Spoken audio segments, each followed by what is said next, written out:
नवाज साहब हमारे साथ हैं, उनसे भी पता कर लेते हैं। मजहर साहब, आपने भी सुबह सुबह ये आर्टिकल पढ़ा है जिसने बड़ी डिटेल में सारा सब कुछ बताया है, और अगर पाकिस्तान में देखा जाए हालात तो आपको पता है कि इसका फैसला जो है महफूज हुआ है, जिसके बारे में बात हो रही है। अब इसको नॉन महफूज कर देना चाहिए, इस फैसले को सामने आ जाना चाहिए। तो क्या कहेंगे कि अब ये चार्जशीट है इमरान खान के खिलाफ, and the time is right कि अब फैसला आ जाए?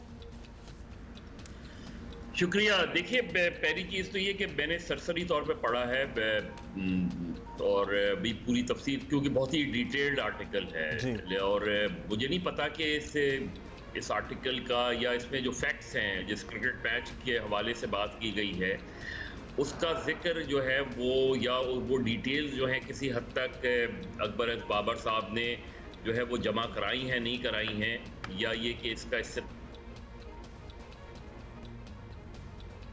देखिए, पहली चीज़ तो ये कि ये इस पे डिबेट हो रही है, पीटीआई इसको ममनुआ फंडिंग केस कह रही है, जो दूसरी टर्म हम यूज़ कर रहे हैं फॉरेन फंडिंग केस।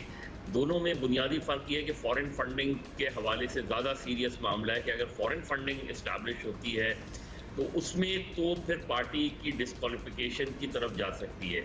अगर ममनुआ फंडिंग है तो इसका मतलब ये है कि आपके जो फंड है, अगर आपके खिलाफ फैसला आता है तो वो फंड जो है वो सीज्ड हो जाएगा, उसमें पार्टी की डिस्क्वालिफिकेशन नहीं होगी।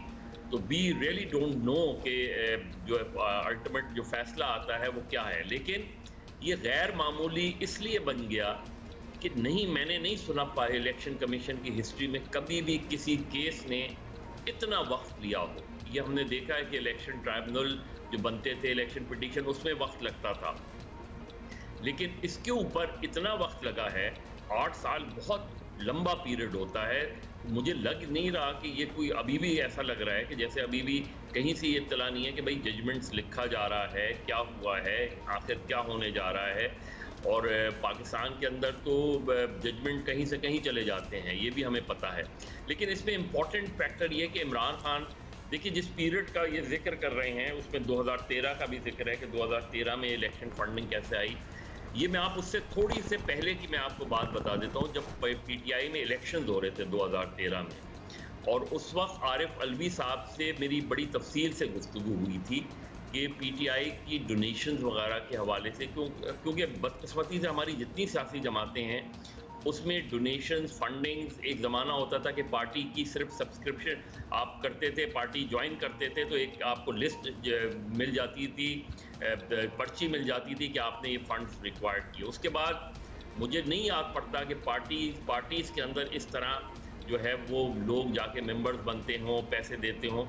तो मैंने उस वक्त आरिफ अलवी साहब से ये पूछा था, और आरिफ अलवी साहब ने कहा कि हाँ यार, बड़ी तादाद में डोनेशंस आ रही हैं हमें, और हमें डिफ़िकल्टी हो रही है कि किस तरीके से इसे अकाउंट फॉर किया जाए। तो बाद वक़्त उसमें क्योंकि उनके बकौल नई जमात है, हमें वो तरीक़ेकार, तो वहाँ कुछ उन्होंने ये बात की थी कि आ रहा पैसा बहुत है, लेकिन बाज़ अकाउंट्स में जो है वो मामलात गड़बड़ हो सकते हैं। यहाँ मामला बिल्कुल मुख्तलिफ है। जो अकबर एज़ बाबर हैं उनको भी समझ नहीं। अकबर एज़ बाबर वो शख्स हैं, और मैंने अभी लाहौर जब मैं गया था तो पीटीआई के कुछ लोगों से, पुराने लोगों से बात भी की थी, और उन्होंने ये एक्सेप्ट किया था कि अकबर एज़ बाबर न सिर्फ ये कि बहुत पुराने पीटीआई के लोगों में से हैं, बिल्कुल शुरू के लोगों में हैं, लेकिन बलूचिस्तान में जो पार्टी पीटीआई बनी, पीटीआई बनाने वाले अकबर एज़ बाबर थे, और उनका ताल्लुक जो है वो फाइनेंस साइड से था, और वो पीटीआई के फाइनेंसेस को भी एक ज़माने में देखते रहे हैं।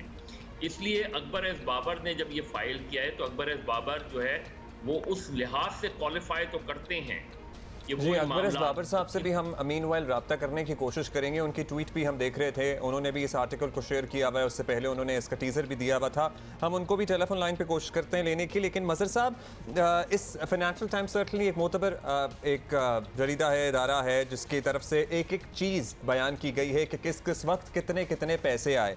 अब ये आरिफ नकवी साहब, अबराज ग्रुप, जो कि मरकज़ी किरदार हैं इस आर्टिकल में भी, जिनको बयान किया गया है, कुछ और किरदार भी हैं जो आप इसमें पढ़ सकते हैं, उनकी और इमरान खान की दोस्ती के बारे में क्या ये ज़ुबान ज़दे आम थी बात, या ये नकवी साहब औरों के भी दोस्त हैं, या ये किसके करीब हैं, कुछ इस हवाले से, क्योंकि पाकिस्तान कराची से ही सर्टनली इनका ताल्लुक है गालिबन। मैं अब्दुल्ला, मैं आपको बताऊं, ये तो है कि इमरान खान की जो दोस्ती रही है वो बहुत वसी रही है। ये 1993 की बात है, जब इमरान खान अभी पीटीआई बनाई नहीं थी, और ये बात मुझे अब्दुल सत्तार ईदी साहब ने एक वक्त बताई थी कि 1993 में एक जो है वो रैली अरेंज की गई थी, और उसमें बहुत ही जो है उसमें उस ज़माने में हॉकी के कप्तान असलाउद्दीन और उसमें इमरान खान भी शरीक हुए थे। तो सत्तार ईदी को अप्रोच किया था कुछ लोगों ने, जो गैर सरकारी लोग हैं, उन्होंने अप्रोच किया था और उन्होंने कहा कि आप इस रैली में शिरकत ज़रूर करें। ईदी साहब बहुत रिलक्टेंट थे। ईदी साहब ने कहा मैं क्यों रैली में शिरकत करूं और वो करूं। उन्होंने कहा नहीं देखिए, ये इस तरह के लोग हैं जो हमारे हीरोज़ हैं और वो हैं। तो वो थोड़े से सस्पिशियस थे कि ये किस किस्म की रैली अरेंज की जा रही है उसमें।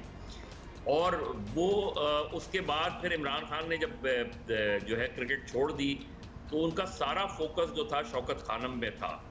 और शौकत खानम की एक चैरिटी के सिलसिले में वो जब 94 या 95 में वो जब पीटीवी गए थे, तो उनको वो शो करने की इजाज़त नहीं दी गई थी और कहा था कि एनओसी के लिए आपको प्राइम मिनिस्टर से लेना पड़ेगा। फिर वो ये बात इमरान खान ने ज़ाती तौर पे मुझे बताई थी कि उसके बाद वो गए प्राइम मिनिस्टर हाउस, लेकिन उस वक्त उनकी मुलाकात जो है बेनज़ीर भुट्टो साहिबा से नहीं हो सकी, लेकिन आसिफ अली जरदारी से उनकी मुलाकात हुई और आसिफ अली जरदारी ने उनके बकौल बहुत ज़्यादा उनको वेलकम किया।